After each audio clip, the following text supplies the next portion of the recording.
کہ سفر کا مہینہ جس کو سفر المظفر بھی کہا جاتا ہے، اور مظفر کا مطلب یہ کہ کامیاب مہینہ اور کامیابیوں والا مہینہ، جس طرح رمضان کو رمضان المبارک اور رجب کو رجب المرجب، اس طرح شوال المکرم، تو اس طرح سفر کو سفر المظفر کہا جاتا ہے کہ یہ کامیابیوں کا مہینہ ہے۔ اور ہمارے معاشرے کی حالت یہ ہے کہ ہمارے معاشرے کے اندر دین سے دوری بہت زیادہ پائی جاتی ہے، جہالت بہت زیادہ ہے۔ ہم صرف سنی سنائی باتوں پر عمل کرنا شروع کر دیتے ہیں اور دینی معلومات حاصل کرنے کی ہم کوشش نہیں کرتے، جس کی وجہ سے ہمارے ذہنوں کے اندر بہت ساری ایسی چیزیں بیٹھ جاتی ہیں کہ جن کی شریعت کے اندر کوئی اصل اور کوئی بنیاد نہیں ہوتی۔ تو سفر کے مہینے کے بارے میں زمانہ جاہلیت میں نبی کریم صلی اللہ علیہ وسلم کی تشریف آوری سے پہلے سفر کو ایک منحوس مہینہ بعض لوگ کہتے تھے، اور آپ صلی اللہ علیہ وسلم نے اس کا رد فرمایا کہ یہ عقیدہ اسلام کے خلاف ہے۔ فرمایا کہ یہ سفر کا مہینہ کوئی منحوس مہینہ نہیں، لوگوں نے اپنی طرف سے بہت ساری نحوستیں ایجاد کر رکھی تھیں، تو آپ صلی اللہ علیہ وسلم نے ان تمام جہالت کی باتوں کا رد فرمایا اور ان کے خلاف کام کیا۔ اور آج ہماری حالت یہ ہے کہ ہم وہی جہالت کی پرانی باتیں اٹھا کر آپ صلی اللہ علیہ وسلم کی تعلیمات سے ناواقفیت ہوتے ہوئے ہم بھی آج معاشرے میں یہ سننے کو ہمیں بھی مل جاتا ہے کہ یہ سفر کا مہینہ منحوس مہینہ ہے، اور اس مہینے کو خالی مہینہ سمجھا جاتا ہے کہ یہ خیر و برکت سے خالی ہے، اور لوگ یہ سمجھتے ہیں کہ اس مہینے میں اگر شادی اور نکاح وغیرہ کریں گے، کوئی کام کا آغاز کریں گے تو وہ اس میں خیر و برکت نہیں ہوگی، حالانکہ ایسی بات نہیں۔ نبی کریم صلی اللہ علیہ وسلم نے ارشاد فرمایا کہ لا عدوى ولا حامۃ ولا نوء ولا سفر، فرمایا کہ اب یہاں پر اس حدیث شریف کے اندر 4 چیزوں کا رد فرمایا کہ 4 چیزوں کے متعلق تمہارے ذہن میں بات بیٹھی ہے، وہ چاروں غلط ہیں۔ فرمایا کہ پہلی بات یہ کہ لا عدوى، فرمایا کہ کوئی بھی بیماری متعدی نہیں ہوتی، یعنی کوئی بیماری ایک سے دوسرے کو نہیں لگتی جب تک اللہ تعالیٰ کا حکم نہ ہو۔ اگر اللہ تعالیٰ کا حکم ہوگا تو پھر بیماری ایک سے دوسرے کی طرف منتقل ہوگی، اگر اللہ تعالیٰ کا حکم نہیں تو کوئی بیماری دوسرے کی طرف منتقل نہیں ہو سکتی۔ آپ صلی اللہ علیہ وسلم نے اس عقیدے کا رد فرمایا اور اپنی امت کو توحید پر لگایا کہ تم توحید پر ایمان رکھو کہ ہر نفع اور نقصان کی مالک ذات صرف اللہ تعالیٰ کی ہے، کسی چیز کے اندر نفع اور نقصان نہیں جب تک اللہ تعالیٰ نہ چاہیں۔ تو جب آپ صلی اللہ علیہ وسلم نے یہ فرمایا تو صحابہ کرام نے سوال کیا کہ یا رسول اللہ، ہم دیکھتے ہیں کہ ایک اونٹ اس کو خارش ہوتی ہے تو وہ خارشی اونٹ باڑے کے اندر داخل ہوتا ہے تو اس کی وجہ سے دوسرے اونٹوں کو بھی خارش شروع ہو جاتی ہے، یہ تو ہم اپنی آنکھوں سے دیکھتے ہیں۔ تو آپ فرما رہے ہیں کہ کوئی بھی بیماری متعدی نہیں ہوتی، ایک سے دوسرے کو لگتی نہیں ہے، اس میں کیا حکمت ہے؟ تو آپ صلی اللہ علیہ وسلم نے ارشاد فرمایا کہ یہ بتلاؤ کہ پہلے اونٹ کو بیماری کس سے لگی ہے؟ فرمایا کہ یہ بتاؤ کہ پہلے اونٹ کو بیماری کس سے لگی؟ فرمایا کہ پہلے اونٹ کو بیماری اللہ تعالیٰ کے حکم سے لگی ہے، تو اس لیے اگر کسی دوسرے اونٹ کو بیماری لگتی ہے تو وہ بھی اللہ تعالیٰ کے حکم سے ہی لگتی ہے۔ اور دوسرا آپ صلی اللہ علیہ وسلم نے ارشاد فرمایا کہ ولا حامۃ ولا نوء ولا سفر، دوسری بات یہ ارشاد فرمایا کہ تم پرندوں کے ساتھ بدفعلی اور نیک فعلی حاصل کرتے ہو، یعنی وہ جہالت کی بنیاد پر لوگ پرندے کو اڑاتے تھے، اور پرندہ اگر دائیں طرف اڑ جاتا تو سمجھتے کہ یہ کام کرنا بہتر ہوگا، اور اگر پرندہ اڑ کر بائیں طرف چلا جاتا تو سمجھتے کہ یہ کام کرنا غلط ہوگا۔ تو آپ صلی اللہ علیہ وسلم نے فرمایا کہ اس کی بھی اسلام کے اندر کوئی حقیقت نہیں ہے، اور پھر تیسرا آپ صلی اللہ علیہ وسلم نے فرمایا کہ تم الو کو منحوس سمجھتے ہو، کہ الو جس درخت پر آ کر بیٹھ جائے تم سمجھتے ہو کہ یہ درخت منحوس ہو گیا، جس گھر کے اوپر آ کر بیٹھ جائے تم سمجھتے ہو کہ یہ گھر منحوس ہو گیا۔ فرمایا کہ ایسی بات نہیں ہے، الو کے اندر قطعاً نحوست نہیں ہے۔ اور پھر آپ صلی اللہ علیہ وسلم نے ارشاد فرمایا کہ ولا سفر، فرمایا کہ سفر کے مہینے کے اندر بھی نحوست نہیں ہے۔ تو اسلام سے پہلے جو لوگ ان چیزوں کے اندر نحوست سمجھتے تھے تو آپ صلی اللہ علیہ وسلم نے واضح طور پر اس کا رد فرمایا، فرمایا کہ سفر کے مہینے کے اندر بھی کوئی نحوست نہیں۔ تو آج ہمیں اسلامی معلومات حاصل نہیں ہوتی، نبی کریم صلی اللہ علیہ وسلم کی تعلیمات سے ہم ناواقف ہوتے ہیں، تو اس وجہ سے ہم بھی نعوذ باللہ وہ سفر کا مہینہ کہ جس کو سفر المظفر کہا جاتا ہے کہ یہ کامیابیوں والا مہینہ ہے، اس مہینے کو ہم معاشرے کے اندر منحوس مہینہ سمجھ لیتے ہیں، جبکہ اس مہینے کے اندر، اس سفر کے مہینے کے اندر غزوہ خیبر ہوا، اور اس سفر کے مہینے کے اندر جو مرحب کا سر اڑایا حضرت علی رضی اللہ تعالی عنہ نے خیبر کے موقع پر، تو وہ واقعہ بھی اس سفر کے مہینے کے اندر پیش آیا تھا۔ اور وہ مرحب وہ پہلوان تھا، وہ بہت بڑا کافر تھا جو صرف ایک دو کو نہیں، وہ ہزار ہزار آدمیوں کو چیلنج کرتا تھا اور کہتا تھا کہ 1000 آدمی بھی میرے مقابلے پر آ جائیں تو میں بھاری ہوں۔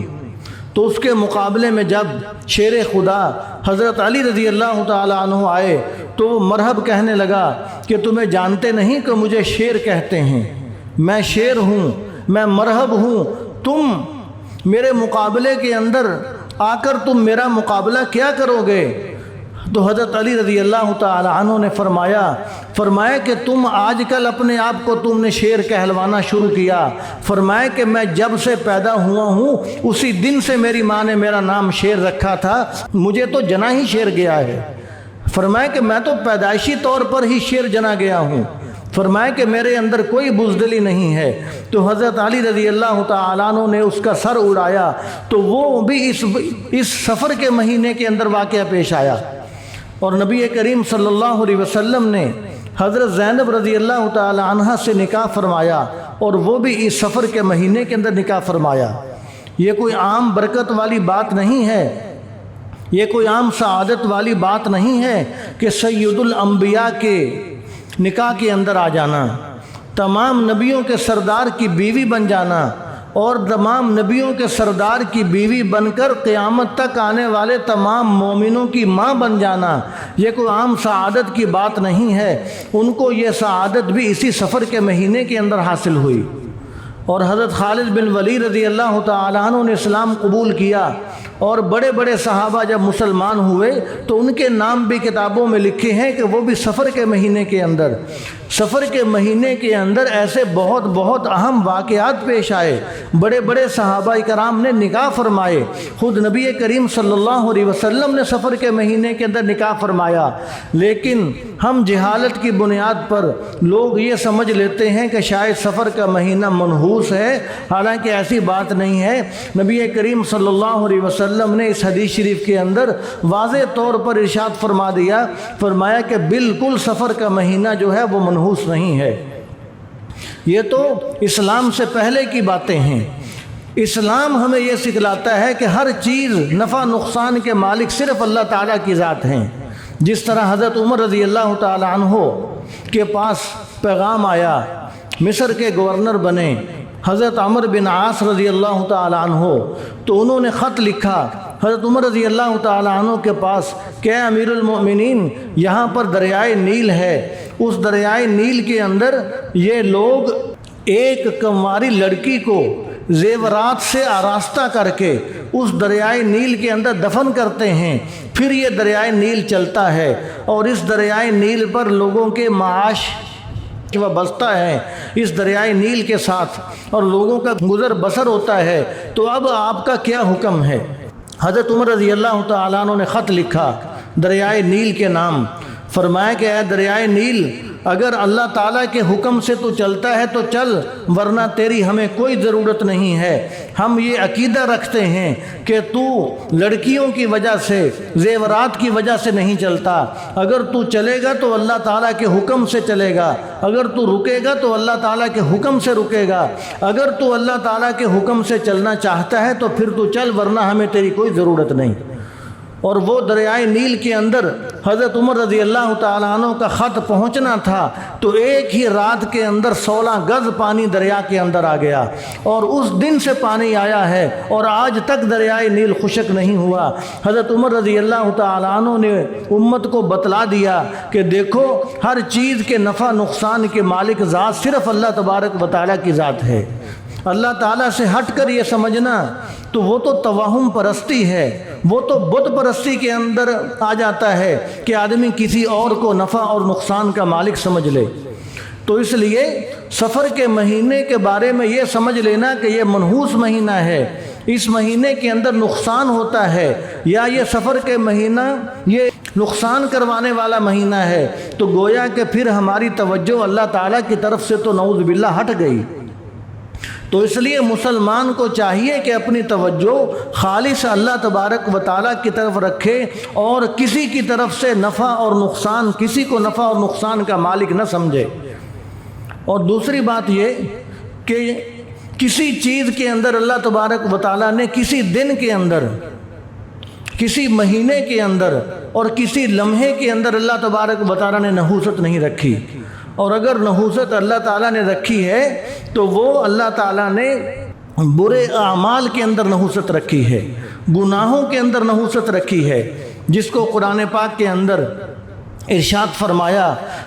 کہ وما اصابکم من مصیبت فبما کسبت ایدیکم، فرمایا کہ تمہیں جو کوئی مصیبت پہنچتی ہے تو وہ سفر کے مہینے کی وجہ سے نہیں پہنچتی، فرمایا کہ فبما کسبت ایدیکم، وہ تمہارے کرتوتوں کی وجہ سے تم پر مصیبت پہنچتی ہے، وہ تمہارے برے اعمال کی وجہ سے فرمایا کہ تم پر وہ مصیبت پڑتی ہے۔ تو اس لیے فرمایا کہ اگر نحوست ہے تو نحوست تمہارے برے اعمال کے اندر ہے، تمہارے کرتوتوں کے اندر نحوست ہے، لہٰذا کسی مہینے کو یا سفر کے مہینے کو منحوس سمجھ لینا یہ ہمیں اسلام نہیں سکھلاتا۔ اسلام تو یہ سکھلاتا ہے کہ اپنے اعمال ٹھیک کرو، اپنے کرتوت اچھے کرو تو پھر نحوست ختم ہوگی۔ ہم مثال کے طور پر اگر خدا نہ خواستہ ہم نماز نہ پڑھیں تو بے نمازی ہونا یہ بہت بڑی نحوست کی بات ہے، بے نمازی ہونا بہت بڑے نحوست کی بات ہے۔ گھر میں ایک بھی آدمی، ایک بھی فرد اگر نماز نہ پڑھتا ہو تو 40 گھروں تک ایک بے نمازی کی نحوست جاتی ہے۔ جب ایک بے نمازی کی نحوست 40 گھروں تک جاتی ہے تو جس گھر کے اندر کثیر تعداد کے اندر نمازی موجود ہوں تو اس گھر کے اندر نحوست نہیں ہوگی تو پھر اور کیا ہوگا؟ تو اس لیے ہمیں یہ سمجھنا چاہیے کہ نحوست کس چیز کے اندر ہے۔ ایک حدیث شریف کے اندر آتا ہے کہ بے نمازی ہونا خنزیر سے بھی زیادہ بدتر ہے۔ فرمایا کہ جو کتا ہے وہ کتا بھی اللہ تعالیٰ کا شکر ادا کرتا ہے کہ یا اللہ تیرا شکر ہے تو نے مجھے خنزیر نہیں بنایا، اور جو خنزیر ہے خنزیر اللہ تعالیٰ کا شکر ادا کرتا ہے کہ یا اللہ تیرا شکر ہے تو نے مجھے خنزیر تو بنایا لیکن مجھے بے نمازی نہیں بنایا۔ یعنی معلوم ہوا کہ بے نمازی ہونا خنزیر ہونے سے بھی زیادہ بدتر ہے۔ اس کے اندر اتنی زیادہ نحوست اللہ تبارک و تعالیٰ نے رکھی ہوئی ہے۔ آج ہم خنزیر کو منحوس جانتے ہیں اور ہے بھی منحوس، خنزیر ہے بھی منحوس، لیکن ہمارے گھروں کے اندر کثیر تعداد کے اندر بے نمازی ہوں تو ہم سمجھتے رہیں کہ جی نعوذ باللہ سفر کا مہینہ منحوس ہو گیا۔ ایسی بات نہیں، نحوستیں تو ہم نے خود اپنے گھروں کے اندر پال رکھی ہیں، اور ان نحوستوں کی وجہ سے، بے نمازی ہونے کی وجہ سے، پیشاب کی چھینٹوں سے نہ بچنے کی وجہ سے، غیبت کرنے کی وجہ سے اور میوزک گانا وغیرہ سننے کی وجہ سے، گھروں کے اندر چلانے کی وجہ سے، ان تمام چیزوں سے جو نحوستیں حاصل ہوتی ہیں ان نحوستوں کا خمیازہ ہے کہ جو ہمیں گھروں کے اندر بے سکونی کی صورت کے اندر بھگتنا پڑتا ہے۔ اور ان نحوستوں کی وجہ سے ہمارے بیوی بچے ہمارے گھر والے، ہم خود آہستہ آہستہ دین سے دور ہو جاتے ہیں، ہمیں اس کا اندازہ بھی نہیں ہوتا۔ ایک مدرسے کا واقعہ ہے کہ ایک کسی مدرسے کے اندر ایک طالب علم قرآن مجید حفظ کر رہا تھا۔ اب وہ قرآن مجید حفظ کر رہا ہے، بہترین طالب علم، اچھا پڑھنے والا ہے، لائق ہے، ذہین ہے۔ ایک دم اس کو کیا ہوا، اس نے پڑھنا ہی چھوڑ دیا کہ میں نے پڑھنا ہی نہیں ہے، میں نے قرآن مجید حفظ کرنا ہی نہیں ہے۔ گھر والوں نے بھی زور لگا لیا، استادوں نے بھی زور لگا لیا، لیکن وہ بچہ اسی بات پر بضد ہے کہ میں نے قرآن پاک حفظ نہیں کرنا۔ تو سارے حضرات پریشان ہیں کہ اس کی وجہ کیا ہے۔ تو کسی نے ان کو مشورہ دیا کہ اس کو کسی اللہ والے کے پاس لے کر جاؤ، اس لیے جو ایسے کیس ہوتے ہیں ان کا حل دادی اور نانی کے پاس نہیں ہوتا، ان کا حل اللہ والوں کے پاس ہوتا ہے۔ تو جب اس بچے کو اللہ والوں کے پاس لے کر گئے تو اللہ والوں نے اس کا انٹرویو لیا، تو اس سے جب صورتحال معلوم کی تو انہوں نے پوچھا کہ یہ بچہ بازار کی بنی ہوئی چیزیں کتنی کھاتا ہے؟ تو انہوں نے بتلایا کہ یہ بازار کی بنی ہوئی چیزیں بہت زیادہ کثرت سے کھاتا ہے، برگر کھاتا ہے، یہ کھاتا ہے، وہ کھاتا ہے۔ تو اللہ والوں نے کہا کہ 40 دن تک اس کو بازار کی بنی ہوئی کوئی چیز نہیں کھلانی، جو بھی اس کو چیز پسند ہے اس کی ماں خود اس کو بنا کر دے۔ اگر اس نے برگر کھانا ہے، اس نے شاورما کھانا ہے، اس نے جو کچھ کھانا ہے، اس کی والدہ اس کو خود بنا کر دے، اور اس کی والدہ کو کہو کہ وہ 5 وقت نماز کا اہتمام کرے، پابندی کرے، اور باوضو ہو کر کھانا بنائے، اور ساتھ ساتھ اللہ تعالیٰ کا ذکر بھی کرتی رہے۔ اس نسخے پر جب عمل کیا تو کچھ دن گزرنے کے بعد وہ بچہ خود کہنے لگا کہ مجھے مدرسے میں چھوڑ کر آؤ، میں نے قرآن پاک حفظ کرنا ہے۔ تو اب ہوا کیا؟ اصل وجہ یہ تھی کہ بازار کے اندر جو کھانے بنانے والے تھے اکثر بے نمازی ہوتے ہیں، تو ان بے نمازیوں کی نحوست تھی کہ جس نحوست کی وجہ سے بچہ قرآن پاک سے، دین سے، مسجد اور مدرسے سے دن بدن دور ہوتا جا رہا تھا۔ تو یہ وہ نحوست تھی۔ جب وہ نحوست ختم ہوئی تو وہ سارا معاملہ ٹھیک ہو گیا، بچے کے دل کے اندر بھی نیکی کے جذبات اور نیک شوق پیدا ہو گئے۔ اور آج ہم دیکھیں کہ ہمارے گھروں کے اندر دینداری کا ماحول کیوں نہیں ہے، ہمارے دل میں، ہمارے بیوی بچوں کے دل کے اندر نیکی کے جذبات کیوں نہیں ہیں؟ اس کی وجہ یہ ہے کہ اس طرح کی نحوستیں ہیں کہ جو ہم نے خود اپنے گھروں کے اندر پالی ہوئی ہیں، اور پھر جب کوئی مسئلہ بنتا ہے تو ہماری توجہ سیدھی نعوذ باللہ یا تو جائے گی سفر کے مہینے کی طرف کہ جی یہ سفر کا مہینہ ہے، منحوس ہے، حالانکہ ایسی بات نہیں ہے جس طرح میں نے ابھی تفصیل سے عرض کیا، یا پھر ہماری توجہ جائے گی جادو جنات کی طرف کہ جی جادو ہو گیا، جنات ہو گئے، یہ ہو گیا، وہ ہو گیا، حالانکہ کچھ بھی نہیں ہوتا، وہ ہمارے اپنے ہی کرتوت ہوتے ہیں، وہ ہماری اپنی ہی نحوستیں ہوتی ہیں۔ یہاں تک کہ اگر کوئی کہہ دے کہ جی ہمارا یہ مسئلہ ہے، یہ مسئلہ ہے، اس کو اگر یہ بتلا دیا جائے کہ تم 2 نفل روزانہ پڑھ کر اللہ تعالیٰ سے دعا کیا کرو، یا بتلا دیا جائے کہ تم یہ وظیفے کیا کرو، تم اللہ تعالیٰ سے مانگا کرو، تو وہ فوراً کہہ دیتے ہیں کہ جی یہ کام ہم سے نہیں ہوگا۔ اکثر لوگ کہہ دیتے ہیں کہ جی یہ کام ہم سے نہیں ہوگا۔ تو جو آدمی اپنے نفع کے لیے 2 نفل پڑھ کر اللہ تعالیٰ سے مانگنے کو تیار نہیں ہے، وہ نماز کہاں پڑھتا ہوگا؟ وہ نماز فرض عین کہاں پڑھتا ہوگا؟ تو جب نماز فرض عین نہیں پڑھنی تو اس طرح کی نحوستیں جب گھروں کے اندر موجود ہونی ہے تو پھر آدمی سمجھے کہ یہ نحوست وہاں سے آ گئی، وہاں سے آ گئی، تو یہ ساری دین سے دوری والی باتیں ہیں۔ تو اس لیے اللہ رب العزت ارشاد فرماتے ہیں کہ وما اصابکم من مصیبت فبما کسبت ایدیکم، فرمائے کہ تمہیں جو بھی مصیبت پہنچتی ہے فرمائے کہ وہ تمہارے اپنے کرتوتوں کی وجہ سے پہنچتی ہے، اور فرمائے کہ وَيَعْفُو عَنْ كَثِيرٍ، اور اللہ تعالیٰ بہت سی مصیبتیں معاف بھی فرما دیتے ہیں، کیونکہ وہ غفور بھی تو ہے نا، وہ معاف کرنے والے، درگزر کرنے والے بھی تو ہیں نا۔ فرمائے کہ وہ بہت سی چیزیں معاف فرما دیتے ہیں، لیکن تمہارے کرتوتوں کی وجہ سے نحوست ہوتی ہے۔ حدیث شریف کے اندر آتا ہے کہ ایک آدمی جب رات کو سوتا ہے تو شیطان اس کے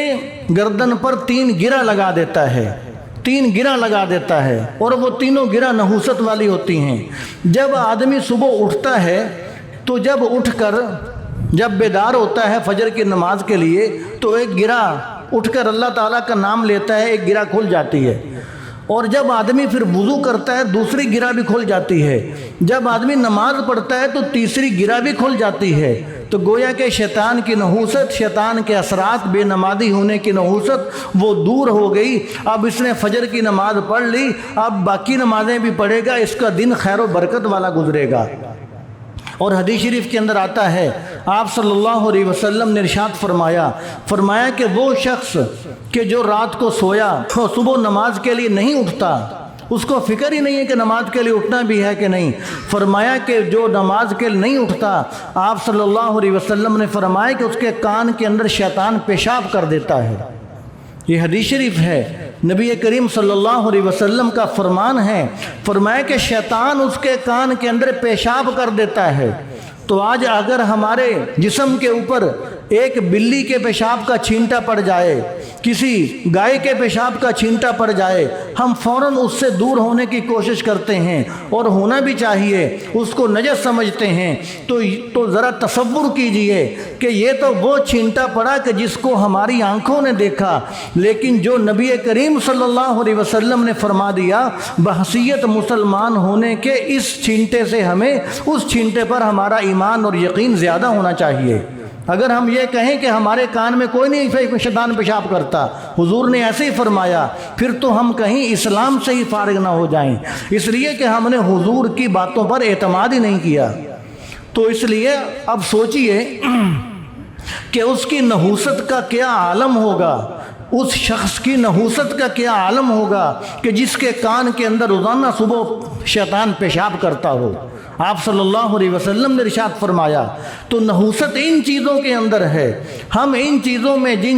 جو کرنے کے کام ہیں وہ ان میں ہم نحوست نہیں دیکھتے، اور ہم نے یہ سمجھ لیا کہ یہ سفر کا مہینہ منحوس ہے، حالانکہ ایسی بات نہیں۔ نبی کریم صلی اللہ علیہ وسلم نے واضح طور پر سفر کے مہینے کا نام لے کر حدیث شریف میں ارشاد فرما دیا، ولا سفر، فرمایا کہ سفر کا مہینہ بھی منحوس نہیں ہے، یہ تمہاری فضول جہالت والی، اسلام سے پہلے والی باتیں ہیں۔ لہذا اسلام ہمیں یہی سکھلاتا ہے۔ تو لہذا ہمیں چاہیے کہ ہم اس بات کی کوشش کریں کہ بے نمازی ہونے سے بچیں، گھروں کے اندر کوئی بے نمازی نہ ہو، کوئی گناہ والا کام ہمارے گھر کے اندر نہ ہو، کوئی حرام مال ہمارے گھر کے اندر نہ آئے، حرام مال ہمارے بچے نہ کھائیں۔ جب ہم بچوں کو حلال کھلائیں گے، حلال تربیت کریں گے، پاک صاف والا ماحول ہوگا، نمازی ماحول ہوگا، تو پھر خیر و برکت آئے گی، پھر نحوست دور ہو جائے گی۔ آخری بات، وقت بھی ہو چکا، کہ صبح اب حدیث شریف کے اندر آتا ہے، آپ صلی اللہ علیہ وسلم نے ارشاد فرمایا کہ صبح فجر کی نماز کے بعد اشراق تک، فرمایا کہ جب آدمی ذکر اذکار کے اندر مشغول رہتا ہے اور اشراق پڑھتا ہے، فرمایا کہ یہ وقت ایسا وقت ہے کہ اس وقت میں اللہ تعالیٰ رزق کے فیصلے فرماتے ہیں، اس وقت میں اللہ تعالیٰ رزق کے فیصلے فرماتے ہیں، رزق تقسیم فرماتے ہیں۔ تو اس وقت آدمی فجر کے بعد آدمی اللہ تعالیٰ کی طرف متوجہ رہے اور پھر اشراق پڑھے، تو اللہ تعالیٰ اس کے رزق میں برکت عطا فرمائیں گے۔ اس وقت رزق کے فیصلے ہو رہے ہوتے ہیں، اور ہماری حالت یہ ہے کہ صبح کا وقت جو برکت والا وقت ہے وہ ہم سو کر گزار دیں، وہ وقت ہم سو کر گزار دیں، بعد میں ہم سارا دن کبھی کسی کے پیچھے، کبھی کسی کو منحوس کہہ دیا، کبھی کسی کو منحوس کہہ دیا، کبھی اس پیر کی منتیں کر رہے ہیں کہ جی ہمارے یہ کام سیدھے ہو جائیں، یہ کام سیدھے ہوں گے، تو اس طرح کام سیدھے نہیں ہوتے۔ جس طرح حدیث شریف کے اندر آتا ہے کہ عمرہ کرنے کی وجہ سے، فرمایا کہ تم لگاتار پے در پے عمرے کرو، فرمایا کہ عمرہ کرنے کی وجہ سے تمہارے رزق میں اللہ تعالیٰ برکت عطا فرمائیں گے، تمہیں رزق زیادہ دیں گے۔ تو اب اس حدیث شریف کے تحت علماء کرام نے یہ لکھا، بیان فرمایا کہ جو شخص اشراق پڑھتا ہے، جو شخص صبح اشراق پڑھتا ہے، تو اشراق کا ثواب بھی آپ صلی اللہ علیہ وسلم نے فرمایا کہ عمرے کے برابر ہے۔ جو اشراق پڑھتا ہے اس کو عمرے کا ثواب ملتا ہے۔ تو جس طرح عمرہ کرنے سے رزق میں برکت ہوتی ہے، مال بڑھتا ہے، مال کم نہیں ہوتا، تو ویسے ہی اشراق پڑھنے سے بھی عمرے کا ثواب ملتا ہے۔ تو گویا کہ اشراق پڑھنے سے بھی رزق بڑھے گا، مال کے اندر برکت ہوگی، گھر کے اندر بھی خیر و برکت ہوگی۔ تو اس لیے یہ خیر و برکت والے کام ہیں، یہ کام ہمیں کرنے چاہیے۔ جب ہم صبح نماز کے لیے نہیں اٹھیں گے، دن کے وقت نماز نہیں پڑھیں گے، تو پھر نحوست ہمارے اپنے اندر موجود ہے، پھر ہم سفر کے مہینے کی طرف نحوست کی نسبت نہیں کر سکتے۔ تو دعا ہے کہ اللہ تعالی ہمیں عمل کی توفیق عطا فرمائے۔ وآخر دعوانا الحمدللہ۔